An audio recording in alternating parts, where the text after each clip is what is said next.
사울이 주의 제자들에 대하여 여전히 위협과 살기가 등등하여 대제사장에게 가서 다메섹 여러 회당에 가져갈 공문을 청하니, 이는 만일 그 도를 따르는 사람을 만나면 남녀를 막론하고 결박하여 예루살렘으로 잡아오려 함이라.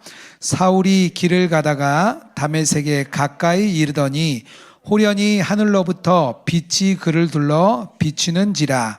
땅에 엎드려져 들음에 소리가 있어 이르시되, 사울아 사울아 내가 어찌하여 나를 박해하느냐 하시거늘, 대답하되 주여 누구시니까? 이르시되 나는 내가 박해하는 예수라. 너는 일어나 시내로 들어가라. 내가 행할 것을 내게 이를 자가 있느니라 하시니, 같이 가던 사람들은 소리만 듣고 아무도 보지 못하여 말을 못하고 서 있더라. 사울이 땅에 일어나 눈은 떴으나 아무것도 보지 못하고 사람의 손에 끌려 다메섹으로 들어가서 사흘 동안 보지 못하고 먹지도 마시지도 아니하니라. 그때 다메섹에 아나니아라 하는 제자가 있더니 주께서 환상 중에 불러 이르시되 아나니아야 하시거늘, 대답하되 주여 내가 여기 있나이다 하니, 주께서 이르시되 일어나 집 가라 하는 거리로 가서 유다의 집에서 5 사울이라 하는 사람을 찾으라. 그가 기도하는 중이니라.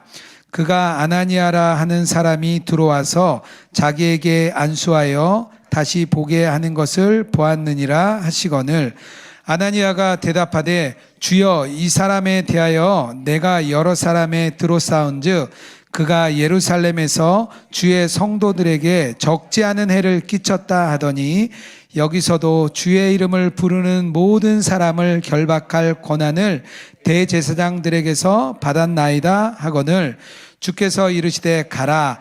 이 사람은 내 이름을 이방인과 임금들과 이스라엘 자손들에게 전하기 위하여 택한 나의 그릇이라. 그가 내 이름을 위하여 얼마나 고난을 받아야 할 것을 내가 그에게 보이리라 하시니, 아나니아가 떠나 그의 집에 들어가서 그에게 안수하여 이르되, 형제 사울아, 주 곧 내가 오는 길에서 나타나셨던 예수께서 나를 보내어 너로 다시 보게 하시고 성령으로 충만하게 하신다 하니, 즉 사울의 눈에서 비늘 같은 것이 벗어져 다시 보게 된지라. 일어나 세례를 받고 음식을 먹음에 강건하여 지니라. 아멘. 네, 러시아의 유명한 소설가 중에 톨스토이라고 아마 잘 아실 거예요. 이분이 51세에 회심을 했습니다. 그러니까 이미 이제 소설가로 유명해졌고, 그리고 51세가 돼서 회심을 하고, 이분이 예수의 가르침이 도대체 무엇인가 이거 굉장히 많이 고민을 이제 했습니다. 그리고 나서 단편 소설을 몇 편 썼는데요. 그 중에 하나가 사람은 무엇으로 사는가라는 이제 소설이 그 제목의 내용입니다. 어떤 이런 내용이에요. 아주 이제 러시아 부부, 아주 가난한 부부가 있었습니다. 남편은 구두공이었어요. 아무리 열심히 일을 해도 가난을 벗어나기가 너무 어려운 거예요. 그런데 어느 날 이제 러시아가 춥잖아요. 그 길에 어떤 한 시몬이라는 청년이 다 죽어가게 생긴 거예요. 그래서 그를 어쩔 수 없이 집으로 이제 맞아 들였습니다. 아내는 원하던 게 아니었어요. 식솔이 하나 넣는다는 것은요, 정말 어려운 일이었기 때문에 원치 않았는데 그를 받아들였습니다. 그게 이제 앞부분의 그런 내용이에요. 톨스토이는 회심 후에 그리스도의 가르침이 뭔가 했을 때 사람을 이렇게 맞아들이는 거라고 아마 생각을 했던 것 같습니다. 저는 오늘 말씀을 통해서 그 이야기를 계속해서 좀 풀어나가려고 합니다. 오늘 우리가 읽은 이 기독교에서 가장 유명한 회심 이야기, 바울, 우리 사울의 회심이죠. 우리가 누구나 잘 아는 이 사울의 회심 이야기입니다. 얼마나 중요하게 이 누가가 생각을 했는지 3번이나 이 회심 사건을 얘기합니다. 9장과 22장과 26장 3번에 걸쳐서 사울의 회심 이야기를 합니다. 물론 중요한 회심 이야기인데요. 또 하나 우리가 이렇게 생각할 수도 있을 것 같아요. 그렇다면 이 사울의 회심은 우리 그리스도인들의 회심에서 아주 스탠다드한 모범이 되는 회심인가? 그렇게 생각할 수도 있을 것 같아요. 그런데 흔한 일은 아니거든요. 예수님이 직접 우리에게 나타나서 보여주시고 말하는 것은 또 흔한 일은 아닌 거예요. 그렇다면 이 바울, 이 사울의 회심은 특별한 일인가? 또 이렇게 두 가지를 좀 생각할 수 있을 것 같습니다. 그런데 저는 오늘 본문을 쭉 읽다가 한 가지의 좀 특별한 상황을 하나 이렇게 보게 됐습니다. 뭐냐 하면 아나니아라고 하는 제자의 회심이 들어 있습니다. 아마도 하나님께서는 사울의 회심과 동일하게, 특별한 회심이죠, 동일하게 이 아나니아라는 사람의 회심을 통해서 이 사울의 회심만큼 더 중요한 회심이 있다고 보여주는 것 같았습니다.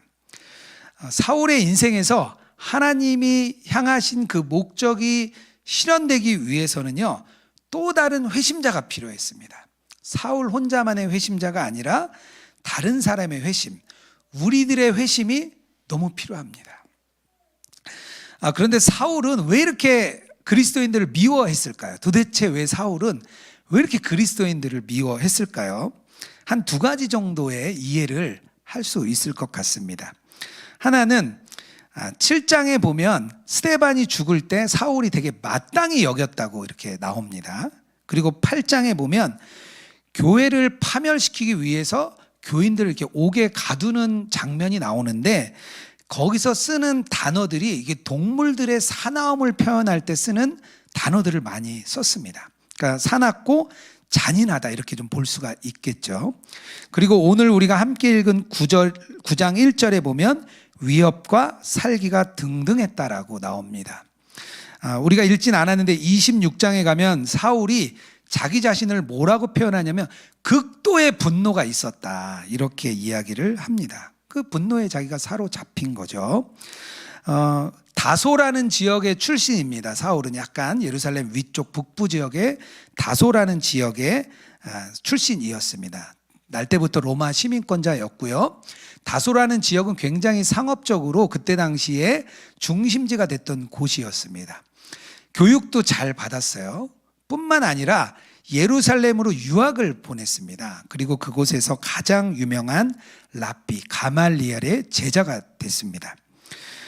남들보다 유대교에 열심이었죠. 그리고 뿐만 아니라 율법에 자기 스스로 흠이 없다라고 말할 정도로 열심이었어요.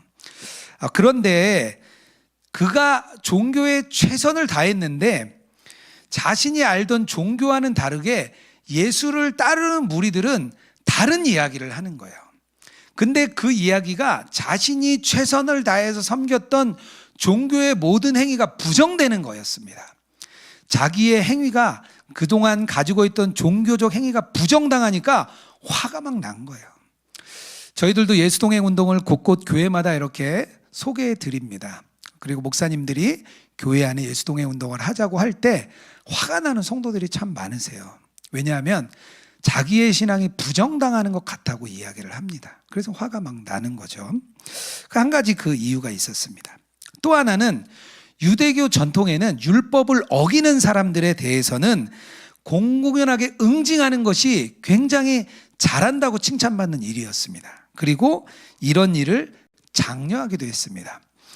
거슬러 올라가면 출애굽을 한 후에 발람이라는 선지자가 이 유대인들을 음란한 행위에 빠지게 했습니다. 그리고 그때 비느하스라는 사람이 창을 들고 그 시므리와 미디안 여자를 창으로 찔러 죽이는 사건이 나옵니다.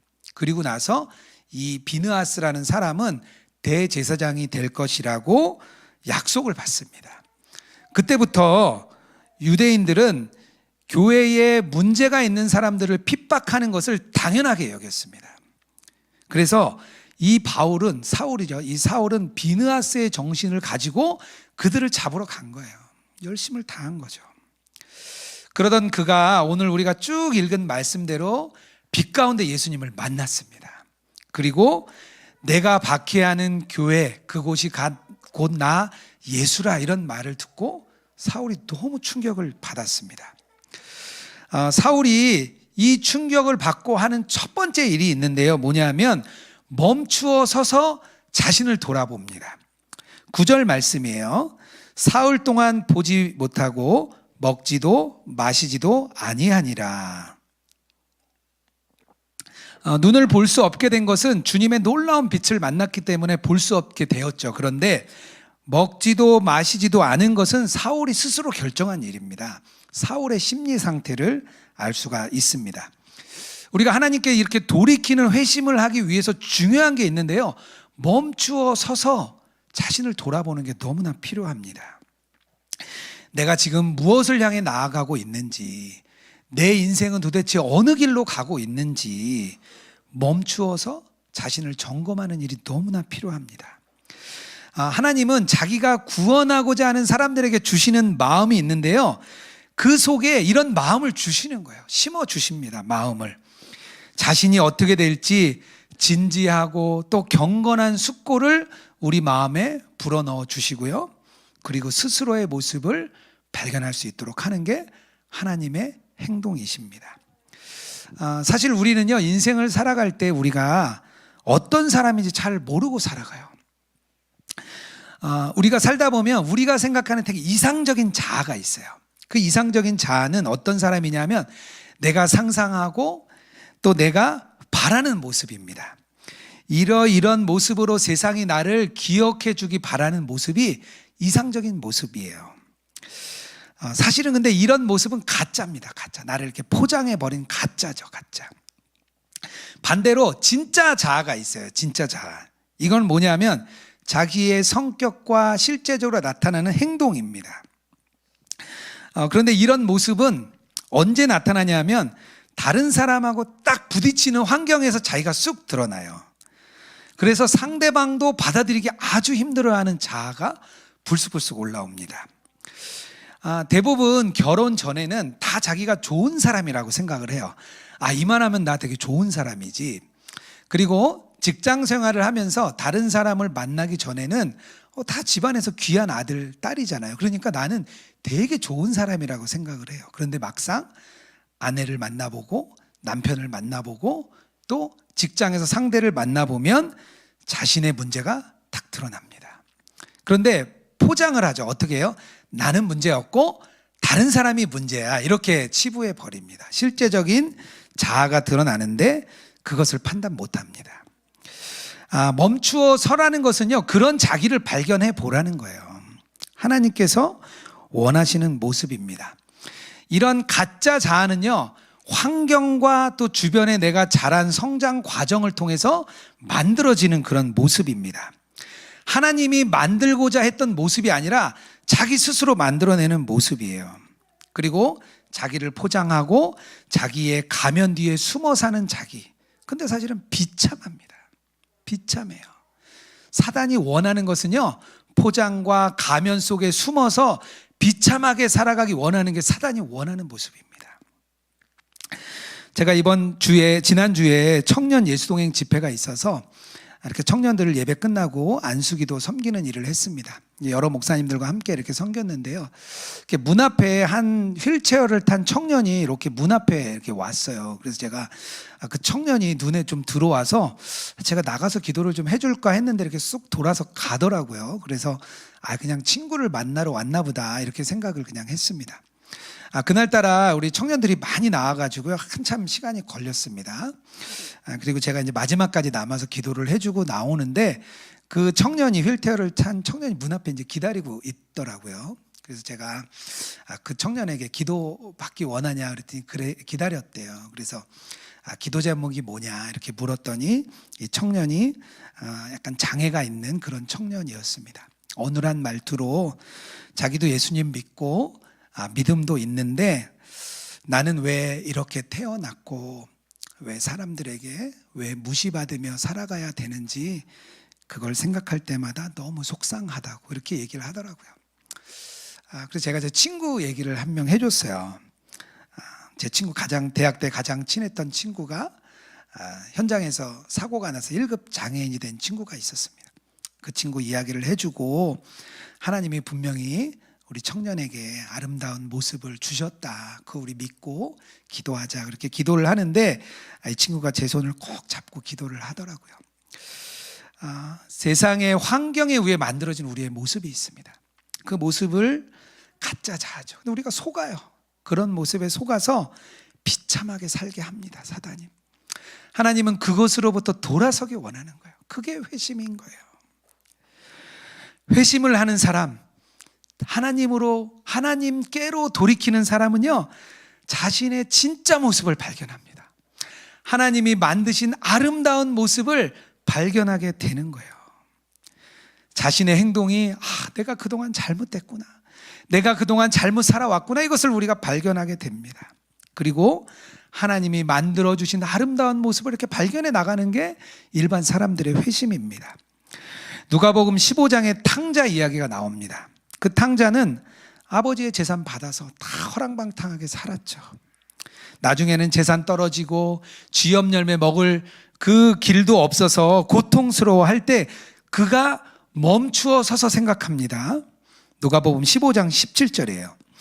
이에 스스로 돌이켜 이르되 내 아버지에게는 양식과 풍족한 품꾼이 얼마나 많은가, 나는 여기서 줄여 죽는구나. 자신의 실체가 이제 다 벗겨졌습니다. 부유한 집의 아들도 아닙니다. 이제는 멋지게 즐길 수 있는 그런 재산도 없습니다. 그런 그가 돌이키게 된 거죠. 그리고 아버지의 집에 가면 그래도 날 품꾼으로 써주지 않을까? 그런 자신을 발견했습니다. 사도 바울도 오늘 보면 돌이키게 됐어요. 돌이킨 거죠. 유대교로 가득 차 있고 분노로 가득 차서 사람들 잡아서 유대교로서 열심을 행하고자 했던 그가 자신을 발견합니다.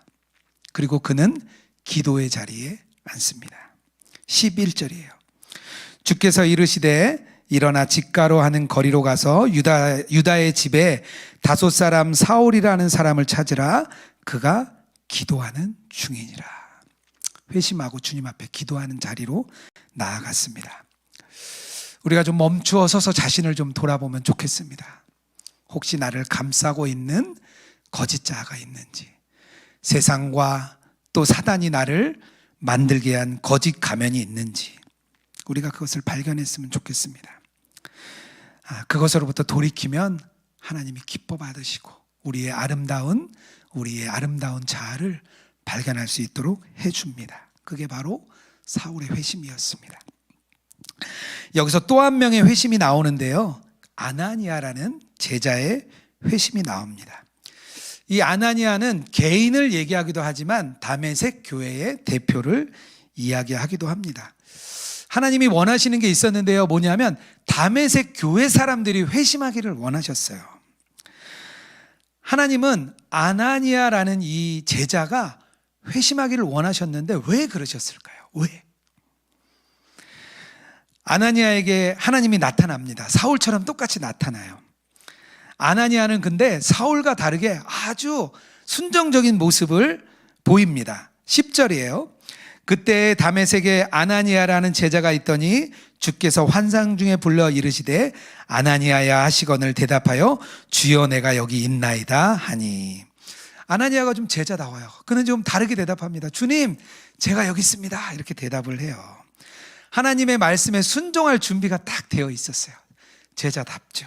그런데 금방 다른 답변이 나옵니다. 찾아가야 될 사람이 사울이라는 얘기를 듣고 아나니아가 변심을 해요. 딱 돌이킵니다. 주님, 그 사람 나쁜 사람이에요. 주님, 그 사람 그리스도인들 잡아가지고 옥에 가두는 아주 나쁜 사람입니다. 아주 위험한 사람이에요. 이렇게 딱 대답을 합니다. 아나니아는 사울을 어떻게 봤냐 하면요, 그리스도인들 증오하고 그저 옥에 가둘 사람, 그런 사람 정도로 사울을 보았습니다. 이 아나니아의 태도, 교회의 제자라고 얘기하는 이 아나니아의 태도, 다메섹 교회를 대표하는 아나니아의 태도가 바로 세상의 사울을 대하는 그리스도인들의 모습입니다. 그리스도인들은 세상의 사울을 이렇게 대합니다. 주님, 우리 교회는요 아무나 올 수 있는 교회 아니에요. 주님, 우리는 좀 멋진 사람들이 좀 와야 돼요. 주님, 우리는 성격이 불같은 사람 오면 안 됩니다. 그런 사람 오면 우리 너무 힘들어요. 주님, 다른 교회에서 문제 일으킨 사람, 그런 사람 오면 안 돼요. 우리가 마치 이렇게 대답하는 거랑 똑같은 거예요. 아나니아의 대답이. 아나니아의 대답이 이해도 가요. 사울에게 자칫 잘못했다가는요 자기 목숨을 내어놓는 일이 될 수도 있습니다.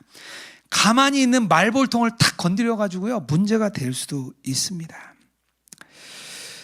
그런데 하나님은 사울에게 아나니아를 소개할 때 그렇게 소개하지 않습니다. 아나니아를 소개하는데요 멋진 제자로 소개를 해요. 아나니아를 찾아가기도 전에 하나님께서는 사울에게 뭐라고 얘기하냐면, 아직 아나니아에게는 안 갔어요. 그런데 사울에게 이렇게 얘기합니다. 아나니아라 하는 사람이 들어와서 자기에게 안수하여 다시 보게 하는 것을 보았느니라. 아직 사울에게 하나님께서는 아나니아에게 가기도 전에 이런 사람이 올 거야. 그리고 너에게 안수해서 너의 눈을 뜨게 해줄 거야. 그는 좋은 제자야. 이렇게 미리 설명을 하고 있습니다. 교회는 그냥 좋은 사람들만 모이는 곳이라고 생각할 때가 있어요. 나처럼 나쁜 사람은 갈 수 없는 곳이야. 나처럼 문제가 많은 사람은 갈 수 없는 곳이지. 교회는 배경도 좋고 직업도 좋고 환경이 좋은 사람들만 가는 곳이야. 그렇게 생각할 수가 있습니다. 그래야 환영받는다고 생각을 합니다. 그래서 우리 교인들이 교회에 오면요 아무 일 없었던 듯이 와요. 지난 한 주간 마음이 무너지고 쓰러지고 넘어졌는데 교회에 올 때는요 괜찮은 척 옵니다. 대체로 자신의 연약함을 고백할 수 없는 것이 교회입니다. 교인들은요 하나님을 자기의 원하는 모습대로 만들려고 합니다. 가짜 하나님을 만들어내려고 해요. 우리가 가진 가치관을 하나님이 갖기 원하십니다. 내가 미워하는 사람도 하나님이 미워하기 원해요. 내가 저주하는 사람 하나님이 저주하기 원하십니다. 내가 원하는 하나님, 가짜 하나님을 만들고 싶어 하는 게 우리 일반적인 교인들입니다. 이것은 마치 고대 신화의 신을 만드는 모습과 같습니다. 신화 속의 신들은요 인간의 모습을 반영했다고 합니다. 그러고 나니까 신화 속의 신들은 어떻게 나오냐, 싸우기도 하고 서로 반목하고 질투하고 서로 믿지 못합니다. 왜냐하면요 인간의 모습을 그대로 신에게 투영했기 때문이에요. 하나님께서 원하는 것은요 하나님을 인간의 형상대로 만드는 것, 그것으로부터 돌아서기를 원하십니다. 그게 회심이에요. 인간이 하나님의 형상대로 만들어졌어요. 반대로 하나님께서는 하나님의 생각대로 우리가 생각을 갖기 원합니다. 하나님의 가치관대로, 하나님이 만든 가치관대로 우리가 그 가치관을 보기 원합니다. 하나님의 눈으로 우리도 세상을 보기 원하십니다. 그래서 우리가 사울에게 불편해하면 하나님을 불편해하는 거예요. 왜냐하면 예수님이 사울 안에 오셨거든요. 사울을 불편해하는 순간 우리도 예수님을 불편해하는 것입니다. 하나님이 그래서 우리가 회심하기 원하세요. 가짜 하나님을 만드는 것으로부터 회심하기 원합니다. 교회 안의 제자들이 생각과 마음이 바뀌길 원하세요. 다른 사람을 볼 때 어떻게 보기 원하냐면요 그 안에 있는 예수님을 보기 원하십니다. 왜냐하면 모든 사람 안에 예수님이 계시니까 그 사람을 만날 때, 그래 저 사람 안에 예수님 계시지, 그래 이 사람 안에 예수님 계시지. 그래서 서로가 서로를 아주 존귀하게 여기기를 원하십니다. 우리를 교정하기 원하세요. 그런데 하나님이 이렇게 만들어 주신다고 이야기를 합니다. 고린도후서 5장 17절이래요. 그런즉 누구든지 그리스도 안에 있으면 새로운 피조물이라. 이전 것은 지나갔으니 보라 새 것이 되었도다. 하나님이 그렇게 변화시켜 주신다는 거예요. 마태복음 25장에 예수님께서 최후의 심판 때에 비유를 하나 하신 게 있습니다. 최후의 심판이 왔습니다. 다 모였어요, 사람들이. 그런데 오른편에 있는 사람들에게 예수님이 이렇게 말합니다. 복받을 자들아, 너희가 나에게 먹을 것을 주었고 내가 목마를 때에 너희가 물을 마시게 했다. 내가 나그네 되었을 때 너희가 영접했어. 이렇게 얘기를 했습니다. 그랬더니 오른쪽에 있는 사람들이 뭐라고 얘기하냐면, 아니 하나님 제가 언제 그랬어요? 주님 저는 그런 적이 없어요. 그렇게 대답을 하죠. 그때 예수님이 얘기합니다. 너희 중에 지극히 작은 자에게 한 것이 나에게 한 것이다. 예수님이 이야기를 하십니다. 하나님께서 원하시는 게 있는데요, 회심한 사람들을 회심하고 받아주기를 원합니다. 서로에게 필요한 것을 채워주기를 원하는 게 주님의 마음이에요. 아나니아도 제자가 됐습니다. 처음 회심을 했습니다. 다메섹 교회가 아나니아를 받아줬죠. 그리고 그는 그 교회의 일원이 되었습니다. 그런 방법을 통해서 하나님은 교회를 이루어 나가세요. 아나니아가 먼저 제자가 됐고요. 그리고 사울이라는 사람이 회심했을 때 그를 받아주기를 원합니다. 그렇게 교회가 이루어지는 거예요. 이 땅의 천국이 회심자가 회심자를 받아주면서 천국이 되는 겁니다. 미국에서 교회 목사님 중에 감독이 되신 분이 한 분 계십니다. 이제 목회자들을 치리하는 그런 분이시죠. 교회를 이렇게 섬기는 분들이에요. 좋은 평가를 받는 분이었습니다. 교회 목사님들도 잘 치리하고 잘 돕는 그런 분이셨어요. 목사의 목사죠. 목사들의 목사님이라고 부릅니다. 그런데 그분의 아내가 암에 걸렸습니다. 너무나 힘들고 슬픈 상황인데 담임하는 교회도 없고 또 함께하는 목회도 없으니까 누가 같이 기도해주고 섬겨주는 사람이 없었어요. 그런데 젊은 목사님이 이 일을 알게 됐습니다. 한 젊은 목사님이 그 일을 알게 되고 이 감독 목사님에게 문자를 계속 보냈어요. 목사님, 제가 같이 기도하고 있습니다. 사모님 위해서 제가 매일 기도하고 있습니다. 그렇게 문자를 계속 보냈어요. 그래서 이 목사님이 너무나 힘이 됐습니다. 그리고 결국에는 아내 사모님이 죽음을 맞이했어요. 그리고 이 목사님께서 제일 먼저 한 일이 자기를 위해 기도해 주었던 젊은 목사님에게 문자를 보냈습니다. 함께 기도해 줘서 너무 감사합니다. 목사님은 나의 목사님입니다. 그렇게 문자를 보내셨대요. 목회자에게도 목회자가 필요하거든요. 근데 이분이 젊은 목사님이지만 목사가 되어준 거예요.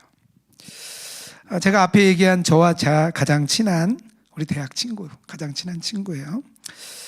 대만에 있는 고속철도 현장에 갔다가 목뼈가 부러지는 그런 사고를 당했습니다. 35세의 젊은 나이에 갑자기 1급 장애인이 되었습니다. 그 친구를 한국에 있는 병원에서 처음 만났습니다. 죽고 싶어도 죽을 수 없다는 그 친구의 오열에 같이 눈물을 흘렸습니다. 뭐 할 수 있는 게 아무것도 없더라고요. 그때 우리 같이 섬기는 우리 이지선 집사님이 그 병원에 같이 가줬어요. 그 친구에게 큰 힘이 되어 주었습니다. 또 뿐만 아니라 아주 힘들어하시는 그 친구의 부모님, 또 우리 심정 장로님이 그 친구 부모님을 이렇게 만나 주셨어요. 그래서 위로해 주시고 격려해 주셨습니다. 힘든 여정인데요. 지금은 신앙생활 잘 하고 있고 그리고 또 사업도 하고 있습니다. 잘 살아가고 있어요. 우리가 서로에게 예수님이 되어줄 수 있습니다. 다른 사람의 필요를 채워주고 결핍을 채워줌으로써 다른 사람에게 예수님을 경험시켜 줄 수 있습니다. 우리는 다 결핍된 사람이었거든요. 이제는 우리가 다른 사람의 결핍을 채워줄 수 있는 사람이 되었습니다. 우리는 복음을 받은 사람인 동시에 복음을 전하는 사람이 되었습니다. 앞에 얘기했던 톨스토이가 쓴 사람은 무엇으로 사는가라는 후반부에 이런 이야기가 이어집니다. 그 어려운 구두공이었던 사람이 형편이 조금씩 좋아지기 시작했습니다. 그 나그네였던 시몬이라는 청년이 구두 수선하는 일을 배웠는데요. 너무 잘하는 거예요. 그래서 막 전국 곳곳에서 소문을 듣고 막 찾아왔습니다. 그래서 그 가난한 그 구두공이 집이 막 번창을 하기 시작했어요. 그래서 그때 그 부부가 깨닫게 됩니다. 함께 사람이 산다는 것은 물질로 사는 게 아니라 사랑으로 사는구나. 내가 다른 사람을 받아주었을 때 그게 진정한 사랑이 되고 축복이 되는구나. 그것을 이 부부가 깨닫습니다. 그 순간 시몬이라는 사람이 천사로 변해요. 그 부부가 데려다가 입히고 먹였던 사람이 천사였던 거예요. 톨스토이는 알았습니다. 서로의 결핍을 채워주는 게 그리스도인이라는 것을 톨스토이는 알았습니다. 오늘 본문에 회심자와 회심자가 만나는 결론이 있는데요. 17절입니다. 아나니아가 떠나 그 집에 들어가서 그에게 안수하여 이르되 형제 사울아. 사울과 아나니아가 형제가 됩니다. 사울과 다메섹 교회가 형제가 되었습니다. 회심자와 회심자가 만나서 교회가 되었어요. 근데 하나의 형제가 되는 거죠. 하나님께서는 우리가 하나 되고 우리 서로가 또 하나 되는 걸 원하십니다.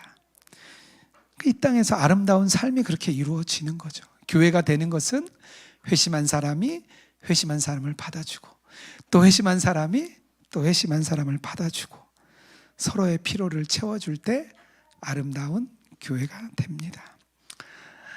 오늘 사울의 회심을 통해서 하나님이 원하시는 이 아름다운 교회, 그런 교회를 우리가 함께 이루어 나가기를 주님의 이름으로 축복합니다.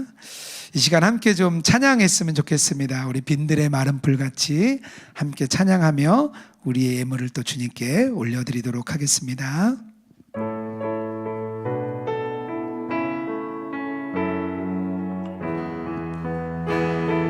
빈들의 마른 불같이, 빈들의 마른 불같이 시들은 나의 영혼, 주님의 약속한 성령 간절히 기다리네.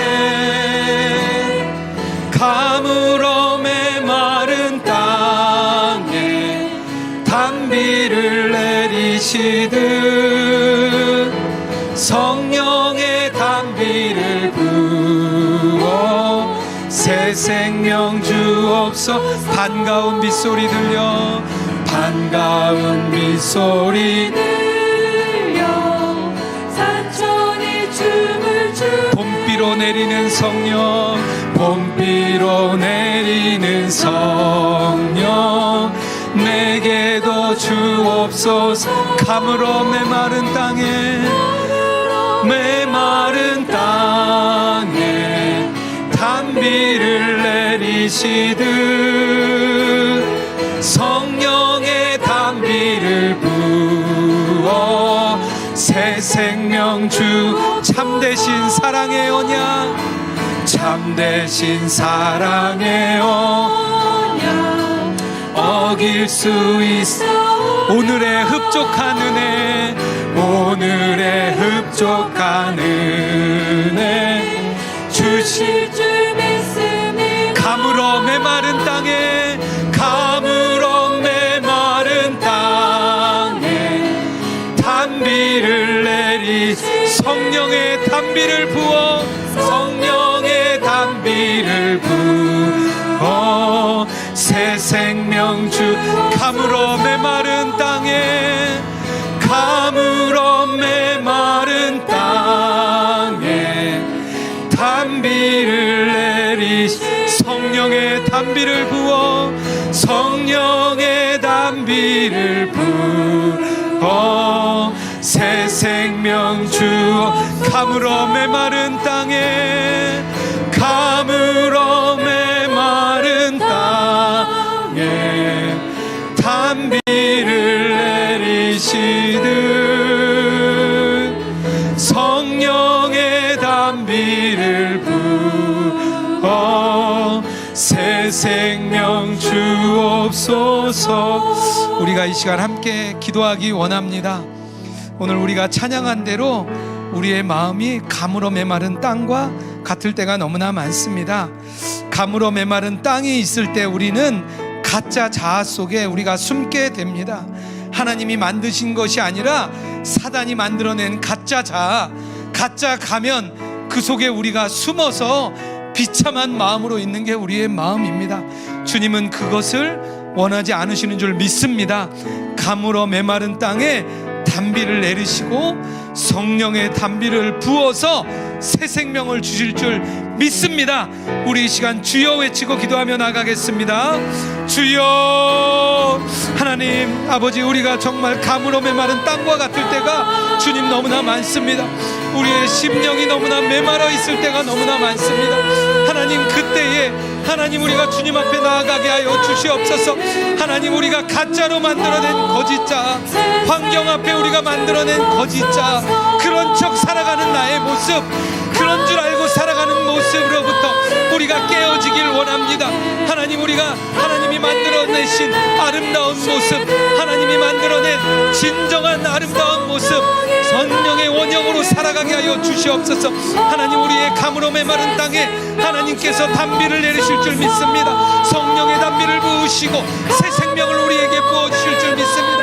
하나님, 우리에게 메마른 마음이 있다면 아버지여 부드럽게 하여 주시고, 하나님, 우리의 마음 가운데 딱딱한 것이 있었다면 이 시간 성령의 단비로 풀어내 주옵소서. 하나님, 만져 주시옵소서. 주님, 역사하여 주시옵소서. 우리 마지막으로 한 번 더 기도하기 원합니다. 하나님께서 우리에게 결핍을 주었던 것은 결핍한 자의 마음을 깨달아 알게 하기 원함입니다. 하나님, 우리가 결핍을 채워주는 사람 되게 하여 주시옵소서. 다른 사람의 필요를 채워주는 사람이 되게 하여 주시옵소서. 하나님, 우리가 형제라 부르는 아름다운 교회가 될 줄 믿습니다. 우리 로그인 처치뿐만 아니라 온라인상의 많은 교회들, 특별히 한국 교회 안에 많은 교회들이 서로의 아픔을 받아줄 수 있는 그런 교회 되게 하여 주시옵소서. 우리 다시 한번 주여 외치고 기도하며 나가겠습니다. 주여. 오 하나님 아버지, 우리가 하나님 우리의 서로의 결핍을 채워주는 자 되게 하여 주시옵소서. 하나님, 우리가 서로가 서로에게 예수님이 되어줄 수 있도록 인도하여 주시옵소서. 하나님, 다른 사람의 필요를 채워주고 하나님, 다른 사람의 결핍을 채워주는 자 되기 원합니다. 하나님, 우리가 미워하는 마음이 아니라 주님의 마음으로 살아가는 저희들 되게 하여 주옵소서. 하나님, 주의 마음을 따라 살아가는 주님 저희들이 될 줄 믿습니다. 하나님, 교회 안에 하나님 우리가 가짜 하나님을 만들어내지 않게 하시고 진짜 하나님의 마음을 품는 저희들 되게 하여 주옵소서. 하나님, 많은 교회들이 분란과 다툼과 아픔이 있습니다. 하나님, 그 아픔 속에 주님 함께 하여 주시고 하나님, 우리가 서로가 서로에게 하나님 교회가 되어주게 하시고 서로가 서로에게 아버지 아름다운 어머니의 품과 같은 자 되게 하여 주옵소서. 온라인상의 어려움 가운데 있는 교회들, 한국교회 안에, 이민교회 안에 어려움이 있는 자들을 주님 채워주시고 주의 능력으로 붙잡아 주시고 주님의 은혜로 덮어주시옵소서. 주님, 주의 은혜를 더하여 주시옵소서. 주님, 하나님, 멈추어 서서 우리 자신을 돌아보는 저희들 되게 하여 주시옵소서. 하나님이 만드신 아름다운 모습이 아니라 사단이 만들어주고 세상이 만들어준 부끄럽고 아주 안타까운 자아에 숨어있는 우리의 마음을 깨뜨려 주시옵소서. 주님이 만들어주시는 아름다운 삶 속으로 걸어가는 저희들이 될 수 있도록 주님, 우리의 마음을 돌이켜 주시옵소서. 주님, 또한 우리가 서로의 결핍을 채워주는 저희들 될 줄 믿습니다. 서로의 필요를 채워주는 저희들 되게 하여 주시옵소서. 우리가 서로가 서로를 받아주며 형제라 부르는 우리 아름다운 교회가 되게 하여 주시옵소서. 한국의 많은 교회들, 또한 이민교회들이 교회 안의 다툼과 어려움으로 서로를 반목하고 아픔 가운데 있습니다. 하나님, 그 아픔 속에도 주님 은혜를 더하여 주시고 서로를 품어줄 수 있는 은혜를 더하여 주시옵소서. 우리의 회심 하나님께로 돌이키는 은혜가 우리 가운데 있게 하여 주시옵소서. 딱딱한 마음이 있거든 부드럽게 하시고 무너진 마음이 있거든 세워주시고 안타까운 영혼들을 주의 은혜로 덮어 주시옵소서. 하나님, 우리가 빈손으로 오지 아니하고 하나님 주신 아버지여 주님께서 주신 재정을 주님 앞에 또 올려드렸습니다. 또 우리의 마음을 주님 앞에 드렸습니다. 이 예물이 온라인상에 하나님 나라와 교회를 세우는 곳에 사용되게 하여 주시옵소서. 또 예물을 드린 우리 손길들 위에 주여 축복의 축복을 더하여 주시고 주님, 물질로 인하여 어려움 당하지 않게 하시고 주님, 아픈 자 있으면 회복시켜 주시고 어려운 환난 가운데 주님께서 일어나게 하여 주시옵소서. 이제는 우리 주 예수 그리스도의 은혜와 하나님 아버지의 사랑과 성령의 교통하시고 동행하심이 하나님께로 돌이키기 원하는 우리 로그인 처치 모든 교우들과 또 이 땅 위에 주의 백성 위에 이제로부터 영원토록 함께 하시기를 축원하옵나이다. 아멘.